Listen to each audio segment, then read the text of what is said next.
Good morning students, स्वागत है आपका कक्षा 10 में। जिस प्रकार आप विषय हिंदी आपने रखा है और आपको पता है आपके पुस्तक स्पर्श पहला भाग कक्षा 9 में था, स्पर्श भाग 2 कक्षा 10 में है और बिल्कुल वैसे ही संचयन भाग 2 आपका कक्षा 10 के लिए भी है।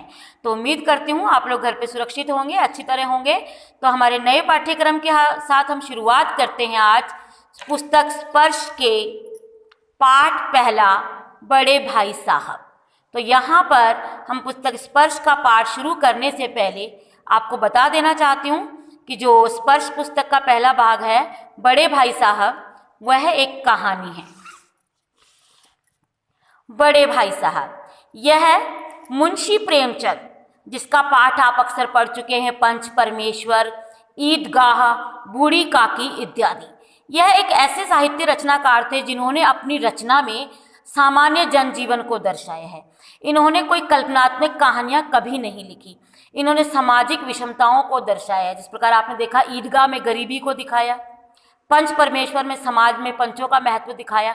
ठीक उसी प्रकार आज हमारे पाठ गद्य खंड के पाठ पहला, बड़े भाई साहब में मनुष्य जीवन की उस प्रवृत्ति को दर्शाया है कि जब बड़प्पन किसी में होता है तब वह अपना बचपन छोड़ देता है।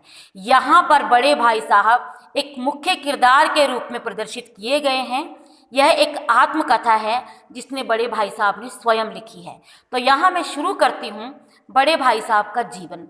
बड़े भाई साहब अपने छोटे भाई से उम्र में कुछ 5 वर्ष छोटे बड़े थे और वह अक्सर पढ़ाई में ही लगे रहते थे और अपने भाई के सामने एक अपना अच्छा आदर्श प्रस्तुत करते थे। आदर्श मतलब अपने जीवन की अच्छाइयाँ। तो हम शुरू करते हैं बड़े भाई साहब।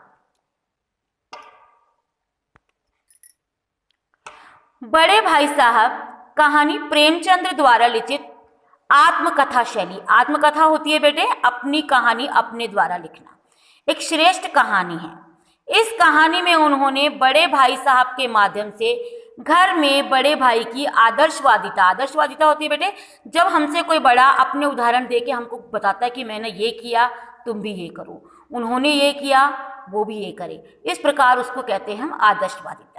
आदर्शवादिता के कारण उसके बचपन के तिरोहित मतलब बड़े भाई ने अपना आदर्श प्रस्तुत करते करते अपना बचपन मानो कहीं खो दिया हो। तो यहाँ पर बड़ा भाई सदा छोटे भाई को सामने अपना आदर्श रूप दिखाने के कारण कई बार अपने बचपन को खो चुका था। मतलब वह चाहता था कि मेरा जो छोटा भाई है कुछ अच्छा करे, कुछ अच्छा बने, तो इसीलिए वो अपना बचपन खो चुका था। यहाँ पर बड़े भाई साहब और उनके छोटे भाई में 5 वर्ष का अंतर है। अक्सर छोटे प्रश्नों में पूछ लिया जाता है कि दोनों भाइयों की उम्र में कितना अंतर था। तो यहाँ पर हम जवाब देंगे कि दोनों भाइयों के उम्र में 5 वर्ष का अंतर था। किंतु अपने भाई से छोटे भाई से केवल वो 3 क्लास आगे थे। क्यों आगे थे? क्योंकि वो उम्र में बड़े थे, लेकिन क्लासों का उनका बड़ा फर्क था, कक्षाओं का बहुत ज़्यादा उनके अंदर अंतर था। बड़े भाई साहब सदा पढ़ाई में डूबे रहते थे, उसके विपरीत छोटा भाई सदा खेल में अपना मन लगाता था और दोनों ही भाई हॉस्टल में रहते थे। अक्सर बड़े भाई साहब उसको ये समझाया करते थे कि तू खेल में रहने के कारण अपनी पढ़ाई से दूर जा रहा है, अतः तू यहाँ पर तुझे घर चले जाना चाहिए, तुझे यहाँ नहीं रहना चाहिए, इससे तो तू अपने माँ बाप का पैसा खराब कर रहा है, तू जा, तेरा समय भी खराब हो रहा है। तो कई बार क्या होता था, छोटा भाई उसकी बात सुनते सुनते अपनी बातों पर आ जाता और टाइम टेबल भी बना लेता। भाई हो सकता है मेरे बड़े भाई सही कह रहे हैं तो मुझे टाइम टेबल बना लेना चाहिए, और वो जब उस टाइम टेबल को फॉलो करने लगता तो वह उसका बचपन उसके आड़े आ जाता।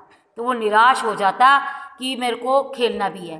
तो उस टाइम टेबल को एक बार तो बड़े भाई को दिखाने के लिए, फॉलो करने के लिए अपना टाइम टेबल बनाता, लेकिन वो खेलने चला जाता। इसी प्रकार छोटा भाई को अक्सर जो बड़े भाई साहब क्या कहते हैं कि उसको खेलकूद छोड़ के एक जीवन शैली शुरू करनी चाहिए। वे छोटे भाई से कहते कि यदि वह मेहनत नहीं कर सकता तो उसे घर चला जाना चाहिए, और उनकी बातें सुनकर छोटा भाई टाइम टेबल भी बना लेता और धीरे धीरे वो खेल से वापस खेल में जाता, फिर पढ़ने बैठ जाता। लेकिन वो उस तरह नहीं बन पाया जिस तरह बड़े भाई साहब। कुछ समय के बाद में वार्षिक परीक्षा हुई। बड़े भाई साहब ने तो बड़ा परिश्रम किया, खेल भी नहीं किया, फिर भी बड़े भाई साहब फेल हो गए। छोटा भाई फर्स्ट आ गया, पहले में आ गया। छोटे भाई ने कहा कि मैं तो फिर भी फर्स्ट आ गया। बड़े भाई ने फिर भी उसको उदाहरण देकर समझाया कि एक प्रकार रावण ने भी अपनी शक्ति और अपने मेहनत का बड़ा ही घमंड किया, लेकिन उसका घमंड जो है वो भी निष्फल हो गया। अतः तुम्हें घमंड नहीं करना चाहिए। उन्होंने कहा कि शैतान और शाहे खान भी अभिमान के कारण नष्ट हो गए, अतः तू घमंड मत कर। तुझे तो अब 9वीं कक्षा में तू आ गए, 9वीं मतलब 9th क्लास में तू आ गया है, तुझे और ज़्यादा मेहनत करनी पड़ेगी। अक्सर आपके घर में भी आपको कहा जाता है भैया तू 10th में आ गया, बोर्ड की क्लास में पढ़। आपके सामने एक नई छवि प्रस्तुत कर दी जाती है। ठीक वैसे ही बड़े भाई साहब ने अपने छोटे भाई के सामने एक नई छवि प्रस्तुत कर दी कि 9वीं क्लास के लिए तुझे बड़ा परिश्रम करना होगा। उन्होंने अपनी कक्षा की पढ़ाई का ऐसा चित्र खींचा कि छोटा भाई बहुत ज़्यादा डर गया, ठीक जैसे जैसे आप डर गए हैं कक्षा 10 के मामले में।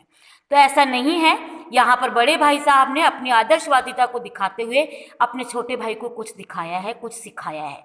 अक्सर हमारे बड़े हमें कुछ सिखाते हैं, समझाते हैं।